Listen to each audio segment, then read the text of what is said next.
In the spring of 1231, Pope Gregory IX signed a series of decrees that no one at the time fully grasped would change the soul of Europe for centuries. With a few strokes of the quill, he created the first permanent, centralized, professional judicial machine, whose sole purpose was to hunt, try, and destroy any mind that dared to read Scripture differently from Rome.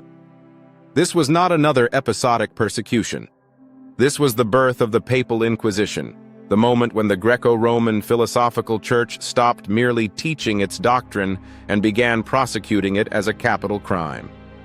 Before 1231, Rome already claimed a monopoly on meaning.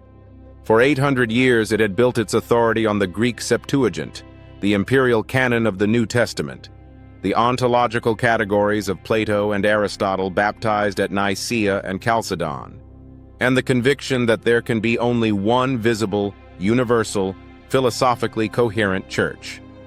Dissent had always been condemned. But condemnation had remained, until then, mostly rhetorical, conciliar, occasional. One changed everything. Gregory IX appointed professional inquisitors, almost exclusively Dominicans and Franciscans, trained in the new Aristotelian scholasticism of the universities. He gave them permanent offices, budgets, secret archives, networks of informers.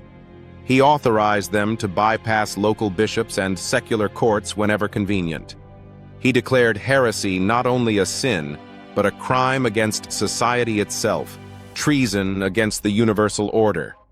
And most crucially, he handed the church the secular arm. If the inquisitor condemned, the state was obliged to burn. This was the precise instant when the mouth that speaks great things grew teeth. Look at the continuity, and you cannot miss it. In 280 BC, the Hebrew scriptures were rewritten in Greek philosophical categories. In 325 AD, emperors decided which books belonged in the Bible. In 538 AD, Justinian made the Bishop of Rome the corrective head of the Western churches. In 1054 AD, the papacy cut itself free from Eastern restraint. And now, in 1231 AD, that same system acquired courts, dungeons, and stakes. The Inquisition is not an accident. It is the inevitable judicial phase of a philosophical universalism that cannot tolerate plurality. When truth is defined as a single, immutable, ontologically perfect system, then any deviation is ontological rebellion. And rebellion against being itself must be eradicated, not debated. The victims were not random.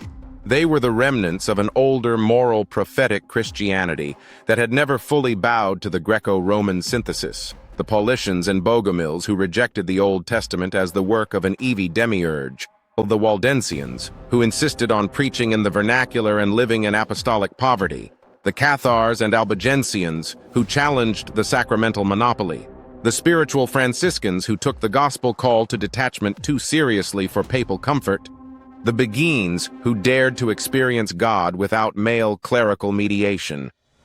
Rome did not burn pagans in 1231. Rome burned Christians who read the same Bible, but refused to filter it through Aristotle and the imperial councils. And the method was chillingly modern. Anonymous denunciations. Secret testimony. No right to face accusers. Torture authorized by papal bull in 1252 to extract truth. Property confiscated before trial, creating a self-financing machine. Recidivism punished by death.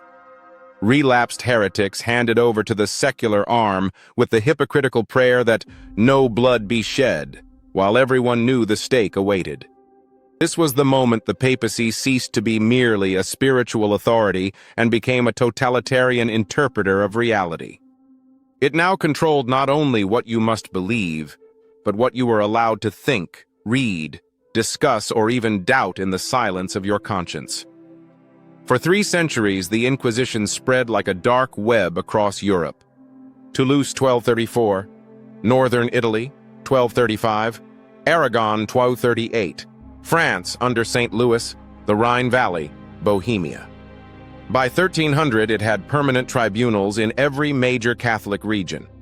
It created the Index of Forbidden Books, the ancestor of every modern censorship list. It forced universities to teach only approved philosophy. It made disagreement itself dangerous. And it worked. It crushed the first waves of biblical reform before they could organize. It delayed the translation of Scripture into living languages for generations.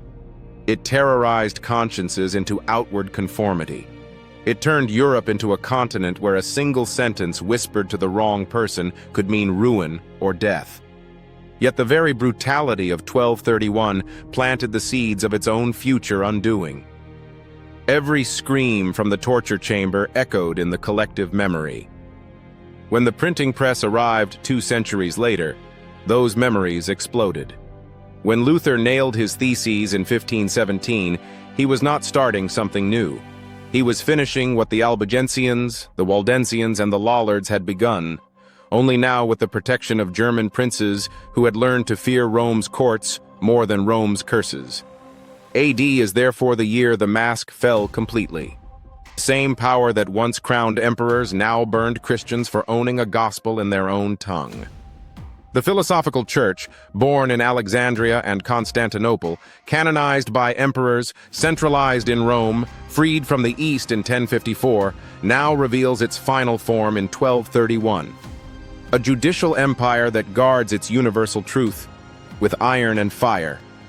And the smoke of those fires still lingers in the European soul, reminding us that whenever any system, religious or secular, claims the exclusive right to define reality and punishes those who see differently, it is walking the same path that began with a papal decree in the year 1231. The horrors of the Inquisition drove multitudes to reject a cruel God. In our next episode, we will enter the year 1462 and witness the prophetic birth of autonomous humanism.